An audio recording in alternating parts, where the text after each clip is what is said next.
ETF index mutual funds నేర్చుకుని stock మార్కెట్లో రాణించాలనుకుంటున్నారా? వెంటనే ఈ నెంబర్కి కాల్ చేయండి. అమెరికా ఆంక్షలు, సుంకాల నేపథ్యం. మరోవైపు విద్యార్థుల్ని రానివ్వకుండా అమెరికా తీసుకుంటున్నటువంటి చర్యల ఫలితంగా దాదాపు 50% భారతీయ విద్యార్థులు అమెరికా వెళ్ళడం ఈ విద్యా సంవత్సరంలో ఆగిపోయినట్టుగా కనిపిస్తుంది. దీనికి సంబంధించినటువంటి డేటా కూడా బయటకు వస్తుంది. అసలు ప్రస్తుతం అమెరికాలో పరిస్థితి ఏంటి? ఈ నియంత్రణల ఫలితంగా మన విద్యార్థులకు అక్కడ లభిస్తున్న భరోసా ఏంటి? దీన్ని విశ్లేషించే ప్రయత్నం చేద్దాం. మనతో పాటు ప్రముఖ ఎన్ఆర్ఐ యష్ బొద్దులూరి ఉన్నారు. యష్ గారు నమస్తే. నమస్కారం. బాగున్నారా? బాగున్నానండి. ఏంటి పరిస్థితి? అసలు విద్యార్థులు రావాలా వద్దా అనే డైలమా ఒకటి. అసలు ఈ సంవత్సరం 50% కూడా ఇండియా నుంచి ఎన్రోల్మెంట్ జరగలేదు. వాళ్ళకి వీసాలు గానీ, ఇవి గానీ మంజూరు కాలేదు అని చెప్పి అంటున్నారు. ఏంటి స్టేటస్ ఇప్పుడు? అంటే ప్రస్తుతం అమెరికాలో ఉన్న పరిస్థితులు ఏంటంటే అండి, ట్రంప్ గారు మేజర్‌గా వరల్డ్ న్యూస్‌లో ఉండాలనుకుంటున్నారు. హ్మ్. సో, దాని పరంగా అనేక రకాలైన నిర్ణయాలు తీసుకుంటున్నారు. మొన్నటి వరకు H-1B మీద $1,00,000 అన్నారు. హ్మ్. ఇప్పుడేమో ఉన్న స్టూడెంట్స్‌ని పంపించేస్తామంటున్నారు. మూకుమ్మడిగా డిపోర్ట్ చేయండి అని చెప్పి ఆదేశాలు జారీ చేస్తున్నారు. ఇవన్నీ కూడా చాలా గందరగోళానికి దారితీసే ప్రయత్నం చేస్తుంది. ఓకే. ఇక్కడ ఏం జరుగుతుందంటేనండి, ట్రంప్ గారు ఏ నిర్ణయం తీసుకున్నా ఆ నిర్ణయాన్ని కోర్టులో ఛాలెంజ్ చేసే ప్రయత్నం చేస్తున్నారు అందరూ కూడా. హ్మ్. ఎక్కడ కూడా ఆయన తీసుకున్న నిర్ణయం ఏది కూడా ఆయన అమలు చేసే పరిస్థితిలో లేడు ఒకటి. ఓకే. రెండోది ఏంటంటేనండి, ఇక్కడ మీకు ఒక విషయం చెప్పాలంటే, బైడెన్ అడ్మినిస్ట్రేషన్‌లో హ్మ్. డబ్బుల కోసం విచ్చలవిడిగా ఫారెన్ నేషనల్ స్టూడెంట్స్‌కి స్టూడెంట్ వీసాలు ఇచ్చేసారు. ఓకే. ఏడాదికి 2,00,000 మంది విద్యార్థులు రావాల్సి ఉంటే, బైడెన్ అడ్మినిస్ట్రేషన్‌లో 3,17,000 అట్లా అంతమంది విద్యార్థులు వచ్చారు. అంటే ఓవర్ బోర్డ్ ఓకే. విద్యార్థులు వచ్చారు ఆల్మోస్ట్ రైట్ 60%. సో, ఇక్కడ ఏమైపోయిందంటే ఎంప్లాయ్‌మెంట్ జనరేషన్ అని తగ్గిపోయింది. ఆఫ్టర్ కోవిడ్ తర్వాత అండర్ కార్పెట్ రెసిషన్ అని అంటారు. హ్మ్. ఆ అండర్ కార్పెట్ రెసిషన్ కింద చాలా మంది ఉద్యోగాలు పోతున్నాయి. పోయిన ఉద్యోగాలు తిరిగి రావట్లేదు. అంటే దాదాపు ఒక 70,000 మంది H-1B వీసాదారులు ఎవరైతే 10 సంవత్సరాలు 7 సంవత్సరాల ఎక్స్‌పీరియన్స్ వాళ్ళు ఉన్నారో, వాళ్ళు కూడా ఇప్పుడు బెంచుల మీద ఉండే ప్రయత్నం ఉన్నారు. కొంతమంది తిరిగి వెనక్కెళ్ళిపోయారు. ఓకే. అట్లాంటి సిట్యుయేషన్‌లో ఇక్కడ ఉద్యోగాలు లేని సిట్యుయేషన్‌లో ప్రతి ఏడాదికి 3,00,000 మంది మాస్టర్స్ విద్యార్థులు వచ్చేసి, అంటే వివిధ దేశాల నుంచి అండి. భారతదేశం నుంచే కాదు, వివిధ దేశాల నుంచి ఎక్కువగా ఇంపోర్ట్ చేసుకుంటారు. మిగతా అన్ని దేశాలను తక్కువగా ఉంటారు. అలాంటి వాళ్ళు 3,00,000 మంది వచ్చినాయంటే, గత 4 సంవత్సరాల్లో దాదాపు ఒక 12,00,000 మంది విద్యార్థులు వచ్చున్నారు. హ్మ్. యావరేజ్ గా 8-9 లక్షల మంది తీసుకోండి. పిహెచ్డీలు అవన్నీ వదిలేసిన వాళ్ళు కంటిన్యూ చేసుకున్నా సరే, హ్మ్. అంటే సంవత్సరానికి 3,00,000 మంది విద్యార్థులు బయటకు వస్తున్నప్పుడు 3,00,000 ఉద్యోగాలు మన అమెరికాలో ఉన్నాయా అనే ప్రశ్న మనం వేసుకోవాల్సిన అవసరం ఉంది. ఓకే. మీకు ఒకటి గుర్తుంటే 4 ఇయర్స్ నుంచి నేను పదే పదే ఎడ్యుకేట్ చేసే ప్రయత్నం చేస్తున్నాను.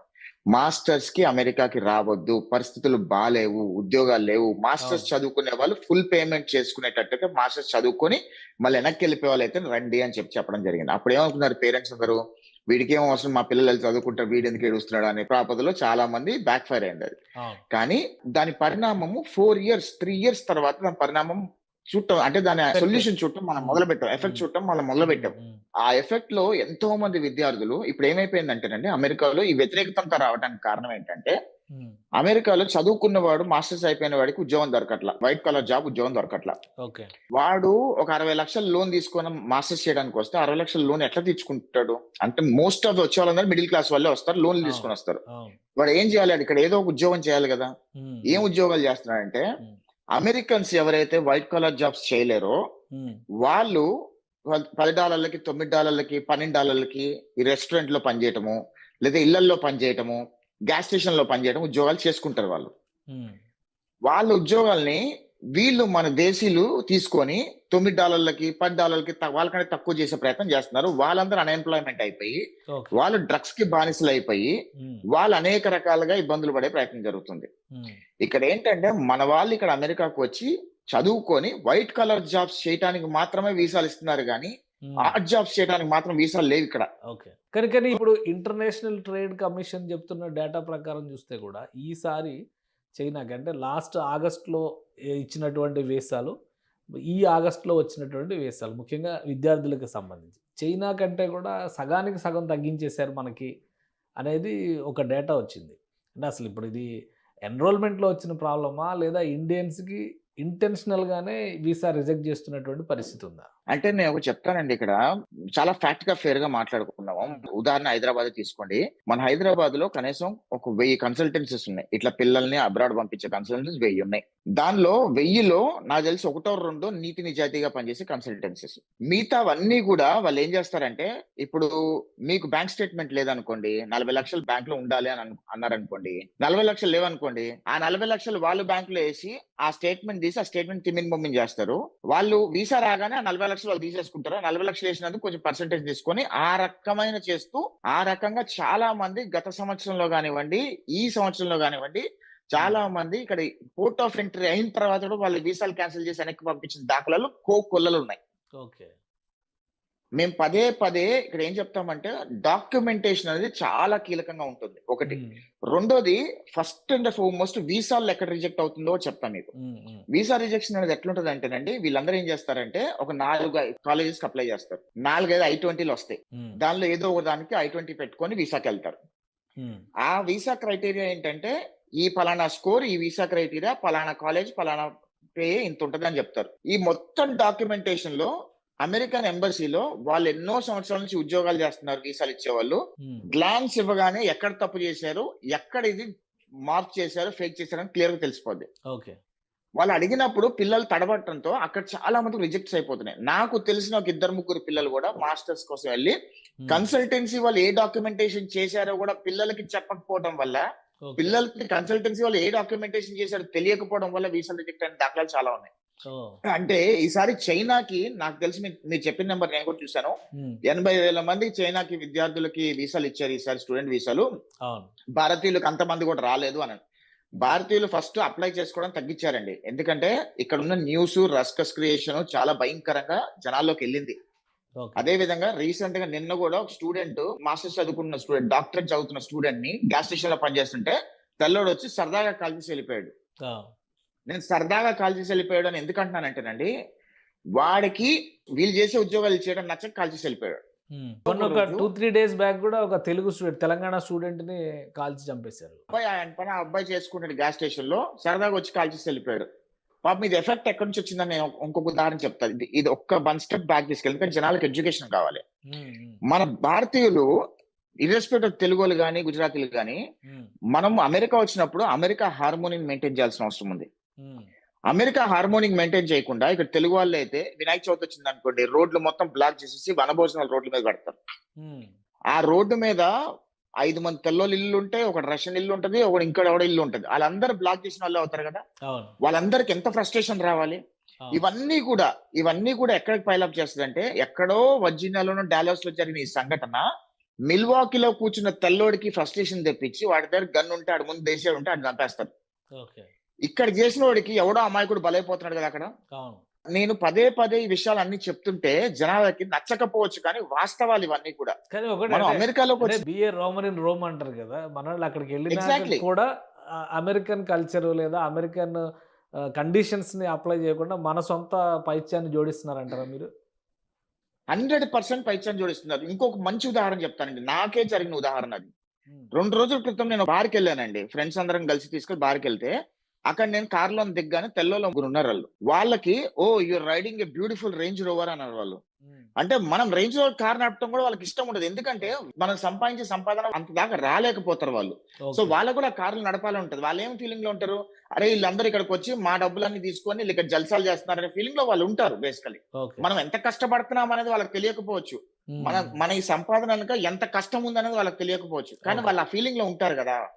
సో ఇవన్నీ కూడా ఒకదానికి ఒకటి ట్రంప్ వచ్చిన తర్వాత మరీ ముఖ్యంగా ఈ రెచ్చగొట్టం అనేది ఎక్కువైపోవడంతో, ఈ మన వాళ్ళకే ఉద్యోగాలు ఉండాలి, ఈ ఉద్యోగాలు బయట వాళ్ళు ఎందుకు తీసుకొస్తున్నారు, మన వాళ్ళని ఇప్పుడు ఫెడరల్ గవర్నమెంట్ లో last 3 days back federal government shut down కి ముందు కరెక్ట్ గా 1,00,000 ఉద్యోగాలు తీసేయమని చెప్పి ఫెడరల్ గవర్నమెంట్ కి ఆదేశాలు ఇచ్చాడు ట్రంప్. ఆ 1,00,000 ఉద్యోగులు అందరు పోయిన వాళ్ళందరూ కూడా రోడ్డు మీదకి వచ్చి ఏమంటున్నారు తెలుసా, ఇండియా నుంచో చైనా నుంచి ఎక్కడో వాళ్ళని తెచ్చుకునే బదులు, వాళ్ళకి అన్ని లక్షల జీతాలు ఇచ్చే బదులు మాకు దానిలో సగం ఇచ్చి మాకు నేర్పించి మేమే చేస్తాం కదా అని అంటున్నారు. అంటే ఆ మైండ్ సెట్ లోకి వచ్చేసారు అంటే ప్రమాదం ఎంత భయంకరంగా ఉన్నది కొద్దిగా అధ్యయనం చేసుకోవాల్సిన అవసరం మనందరి మీద ఉంది. కొద్దిగా ఈ సమయంలో మనందరం కూడా తగ్గి ఉండి, ఇంకొక మంచి ఉదాహరణ ఏంటంటే, అమెరికాలో ముస్లిం పాపులేషన్ చాలా భయంకరంగా వాస్ట్ గా పాపులేట్ అవుతున్నారు వాళ్ళు, కానీ వాళ్ళు ఎక్కడా కనపడట్లే అసలుకి. చాప కింద నీరులాగా వాళ్ళు ఏ రకంగా ఎక్స్పాండ్ అవుతున్నారు అనేది అసలు ఎవరికి ఊహించని సత్యం ఇది. నెక్స్ట్ 10 ఇయర్స్ లో అమెరికా కూడా ముస్లిం కంట్రీ అయినా యూరోపియన్ లాగా ముస్లిమ్స్ డామినేషన్ అయినా ఆశ్చర్యపోవాల్సిన అవసరం లేదు. అంటే నేను ఉదాహరణ చెప్తున్నానంటేనండి, వాళ్ళ అండర్ ద కార్పెట్ ఎంత ఎంత తెలిసి తెలియకుండా చప్పుడు కాకుండా ఏ రకంగా వెళ్ళిపోతున్నారో ఆ రకంగానే భారతీయులు కూడా అదే రకంగా ఉంటే మన డామినేషన్ అనేది చాలా అవసరమైనప్పుడు డామినేషన్ చూపిస్తే అది చాలా పలుకుబడిగా ఉంటది. అంతేగాని మనకి ఏది ఉన్నా లేకపోయినా ఒక పొలిటీషియన్ వచ్చినా ర్యాలీలు చేస్తారు, లేదంటే ఒక పండగ వచ్చినా దాన్ని ఊరేగింపులు చేస్తున్నారు. అవన్నీ కూడా ఒకటి అక్కడ ఇప్పుడు అక్కడ సివిల్ ఏరియాస్ లో ప్రధానంగా పౌర నివాసాలు ఉండేటువంటి ప్రాంతాల్లో ఎలా పడితే అలా వెళ్ళకూడదు, చాలా రూల్స్ అండ్ రెగ్యులేషన్స్ ఉంటాయి అంటారు. కానీ మన వాళ్ళు సినిమాలు రిలీజ్ అయినా ర్యాలీలు చేస్తున్నారు. మీరు అన్నట్టుగా పండగలకు వచ్చిన ర్యాలీ, అక్కడ లోకల్ పోలీస్ కానీ లోకల్ సెక్యూరిటీ పర్మిషన్స్ కానీ ఏమీ లేకుండానే చేస్తున్నారు. అలా యథేచ్ఛగా చేస్తే మరి అక్కడ ఏం చర్యలు తీసుకునే పరిస్థితి ఉండదా? నేను అంటాను ఏంటంటేనండి, ఇక్కడ మనం భారతీయులము లూప్ పోల్స్ ఎత్తుక్కోవడంలో దిట్ట. అవునా, మీరు ఒప్పుకుంటారు ఆ విషయం? ఎక్కడున్నా సరే భలే లూప్ పోల్స్ ఎత్తుకుంటాం మనం. ఇక్కడ ఏం జరుగుతుందంటేనండి, ఉదాహరణకు ఒక సినిమా వచ్చింది. ఆ సినిమాని సెలబ్రేట్ చేసుకోవడానికి ఆ సినిమా థియేటర్ యాజమాన్యానికి పర్మిషన్ తీసుకుంటారు. ఏం చెప్తారు, మేము 2 గంటలు ఈ సినిమా టైంలో వస్తారు కదా, ప్రజలందరికీ టీ షర్ట్లు పంచుతాము, కొద్దిగా ఏదైనా చేస్తామని పర్మిషన్ తీసుకుంటారు. అదే జనాలందరూ రాగానే ఏమవుద్దంటే డీజే పెడతారు, దాని డాన్స్లు వేస్తారు, అల్లరి చేస్తారు, అక్కడ కొబ్బరికాయలు కొడతారు, కేకులు కట్ చేస్తున్నారు. ఆ థియేటర్ లో 12 స్క్రీన్లు ఉంటే ఒక స్క్రీన్ లోనే మన సినిమా నడుస్తుంది. మిగతా 11 స్క్రీన్లలో వేరే సినిమాలు వస్తున్నాయి. వేరే సినిమాలు చుట్టానికి కూడా వచ్చిన వాళ్ళు ఉంటారు కదా, వాళ్ళకు కూడా ఇబ్బంది కలిగించినట్టే కదా. మన వాళ్ళు ఏమంటారంటే, మేము పర్మిషన్లు తీసుకొని పేపర్లు ఎగరేసాము, పర్మిషన్లు తీసుకొని మేము పేపర్లు ఎగరేసిన తర్వాత మేమే క్లీనర్స్ పెట్టి క్లీన్ చేయించాము అని అంటారు. కానీ సిచ్యుయేషన్ ఎంత దారుణంగా ఉంటుందో చూసేవాడికి ఎంత దారుణంగా ఉంటుందని మనం కూడా ఆలోచించుకోవాల్సిన అవసరం ఉంటుంది, నా అభిప్రాయం అండి. కానీ వాస్తవాలు మాట్లాడితే చాలా మంది రుచించకపోవచ్చు, కానీ ఈ వాస్తవాలన్నీ కూడా దేనికి దారి తీస్తున్నాయి అనేది మనం ఒకసారి ఆలోచించాల్సిన అవసరం మన అందరి మీద ఉంది అని నేను అనుకుంటాను. ఇంకోటి, ఇప్పుడు మన వాళ్ళు చాలా మంది అక్కడ సెటిల్ అయినటువంటి వాళ్ళు కావచ్చు, ముఖ్యంగా స్టూడెంట్స్ కి సంబంధించి ఈ రిస్ట్రిక్షన్స్ వలన చదువుకుంటున్న వాళ్ళు కూడా ఇబ్బంది పడుతున్నారు. కొత్తగా పర్మిషన్స్ రావడం, కొత్తగా వీసాలు రావడం, కొత్త వాళ్ళు రావడం అనేది ఒక ఆస్పెక్ట్ అయితే, ఆల్రెడీ ఉన్న వాళ్ళు కూడా ఇబ్బంది పడుతున్నారు అనేది ఈ మధ్య విపరీతంగా వస్తున్నటువంటి సమాచారం. ఏంది అసలు, అది నిజమేనా? ఉన్న వాళ్ళని పంపించేస్తారా? 100% రైట్ అండి. అది గత 4 ఇయర్స్ గా ఎవరైతే మాస్టర్స్ చదవడానికి వచ్చారో వాళ్ళందరూ కూడా 100కి 100 ఇబ్బందులు పడుతున్నారు కూడా. వాస్తవం ఇది. ఎందుకంటే ఆల్రెడీ ఎక్స్పీరియన్స్ ఉన్న క్యాండిడేట్లకి, ఎవరైతే 10 సంవత్సరాలు ఇక్కడ అమెరికాలో ఉండి వాళ్ళు ఉద్యోగాలు చేసిన వాళ్ళు కోల్పోతే వాళ్ళకే ఉద్యోగాలు రాకుండా పరిస్థితుల్లో ఓపీడీ చదువుకోవడానికి వచ్చి టెక్నాలజీ అంటే ఏంటో తెలియకుండా జస్ట్ ఒక 6 నెలలు ట్రైన్ చేసిన వాళ్ళకి ఉద్యోగాలు వస్తాయి అని మనం భ్రమపడకూడదు. వాస్తవాల్లో బతకాల్సిన అవసరం ఉంది. ఇప్పటికైనా ఇండియా నుంచి మాస్టర్స్ చదువుకోవడానికి అమెరికా రావాలి అంటే వాళ్ళ తల్లిదండ్రుల దగ్గర ఖచ్చితంగా మాస్టర్స్ ఫీజ్ మొత్తం పే చేయగలిగే సత్తా ఉంటేనే పంపించండి. లోన్లు తీసుకొని పంపించి ఏదో మా పిల్లలు అక్కడికి వెళ్ళిపోయి అక్కడ ఏదో గొడ్డు చాకరీ చేసి కింద మీద పడి లోన్లు కట్టుకుంటారు అని అనుకుంటే గనక మీ పిల్లాడి జీవితమే బలైపోతుంది. ఇది వాస్తవము. ఉదాహరణకి నిన్న 2-3 రోజుల క్రితం ఒక డాక్టర్ అబ్బాయి ఆ పిల్లోడు లోన్ తీసుకొని వచ్చి పాప మా తల్లిదండ్రులకు ఇబ్బంది కాకూడదు అని చెప్పి డే అండ్ నైట్ జాబ్ చేసుకుంటూ ఆ పిల్లోడికి అబద్ధశుభం తెలియని పిల్లోడు చనిపోయాడు. ఎందుకు చనిపోయాడు? ఎవరిది ఇదంతా? ఎవరు చేసుకుంటున్నారు ఇదంతా? తెలియకపోవటం, అవగాహన లేకపోవటము, ఇవన్నీ కూడా చాలా ఉన్నాయండి. 1 కాదు 2 కాదు. సో నేను ఏం చెప్తానంటే, మన ఇండియాలోనే చాలా బెస్ట్ ఆపర్చునిటీస్ ఉన్నాయి. ఇంకోటి కూడా చెప్తున్నానండి, ఈ రోజు అమెరికా ఏ రకమైన నిర్ణయాలు తీసుకుంటుందో ఆ నిర్ణయాలు భారతదేశ అభివృద్ధి కోసం దోహదపడుతుంది. ఈ రోజు 100 కంపెనీలు, టాప్ ఫార్చ్యూన్ 500 కంపెనీస్ లో 60% of the company CEOs come from India. Indian origin వాళ్ళు ఉన్నారు. వాళ్ళందరూ కూడా ఒక్కసారిగా మోదీ గారు డైరెక్ట్ గా, ఉదాహరణ మైక్రోసాఫ్ట్ సిఇఓ అని పిలిచి, మోదీ గారు మీరు అక్కడ రిజైన్ చేసి మీకు ఏ దోహత కావాలి, మీకు ఎంత ఫండింగ్ కావాలి చెప్పండి, ప్రభుత్వం నుంచి మేము ఇంకో మైక్రోసాఫ్ట్ క్రియేట్ చేసే ప్రయత్నం ఇక్కడ చేస్తాము, మీరు చేయండి అని చెప్పి మోదీ గారు లాంటి వాళ్ళు ఒక ఇనిషియేటివ్ తీసుకుంటే అమెరికా టెక్నాలజీ కుప్పకూలిపోవడం చాలా సర్వసాధారణంగా జరిగిపోతుంది. మన వాళ్ళు ఏంటంటే, ఇప్పుడు 1,00,000 కోట్లు పెట్టాలి అంటే ప్రభుత్వం నుంచి ఎందుకు పెట్టాలి 1,00,000 కోట్లు అనే ఆలోచనలు ఉంటారు. కానీ ఈ 1,00,000 కోట్లు పెట్టడం వల్ల ఫ్యూచర్ 10 years లో ఇంకొక 1,00,000 కోట్లు వస్తాయని చెప్పే ఆలోచనలు ప్రభుత్వాలు లేవు. అది ప్రభుత్వ వైఫల్యం. ఒకటి రాజకీయ కోణంలో చూసినప్పుడు India is a best friend అనేటువంటి మాట పదే డొనాల్డ్ ట్రంప్ చెప్పారు. అలాంటిది ఇండియాని పక్కన పెట్టేసి ఈరోజు చైనాని ఎంకరేజ్ చేస్తున్నారు అనేటువంటి సందేహం వస్తుంది ఇక్కడ ఉండే వాళ్ళందరూ కూడా. నిజమేనా అది? ఎందుకంటే చైనా వర్సెస్ అమెరికా అవుతుంది అనుకున్నది ఫైనల్గా అది ఇండియా వర్సెస్ అమెరికాగా మారిపోయింది ఇప్పుడు.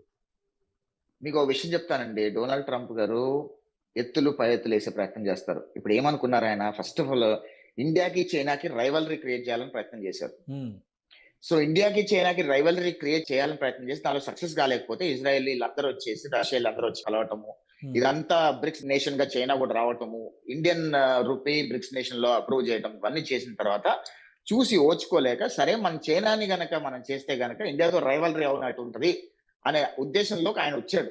ఓకే. కానీ చైనా కూడా ట్రంప్ నమ్మట్లా. ఉమ్, ఉమ్, ఎందుకంటే ఆయన ఏ టైప్ లో ఏం మాట మారుస్తుండో ఎవరికి అర్థం కావట్లా. ఉమ్, సో ఖచ్చితంగా నేను ఒక మాట చెప్తా ఆఫ్ ట్రాక్. భారతదేశం ఏ భూభాగం అయితే కూలిపోయిందో గత 20-30 సంవత్సరాలలో, 2025 నుంచి 2029 లోపు ఆ భూభాగం భారతదేశం వెనక్కి తీసుకొచ్చేసుకుంటది. ఎందుకంటే అది ట్రంప్ నిర్ణయాల వల్ల. ఓకే. భారతదేశం చాకచక్యం ట్రంప్ నిర్ణయాల వల్ల వచ్చి భూభాగం వెనక్కి తీసుకుంటారు. అంటే ఎందుకు చెప్తున్నానంటే ఈ మాట, ఖచ్చితంగా ట్రంప్ తీసుకునే నిర్ణయాలు ఇతర దేశాలకి, చైనా లాంటి వాళ్ళకి, రష్యా లాంటి వాళ్ళకి, ఇండియా లాంటి వాళ్ళకి వాళ్ళు అభివృద్ధి చెందడానికి దోహదపడుతున్నాయి. అది మంచి శుభపరిణామం. So okay. అదే క్యాచ్ చేసుకొని pin to toe make in India తయారు చేయడం మొదలు పెడితే, ఇప్పుడు చైనా ఏ రకంగా అయితే మొత్తం ప్రపంచం మొత్తం చైనా మీద డిపెండ్ అయిందో, ఉమ్, అదే అవకాశం ఇప్పుడు మనకు కూడా వచ్చింది.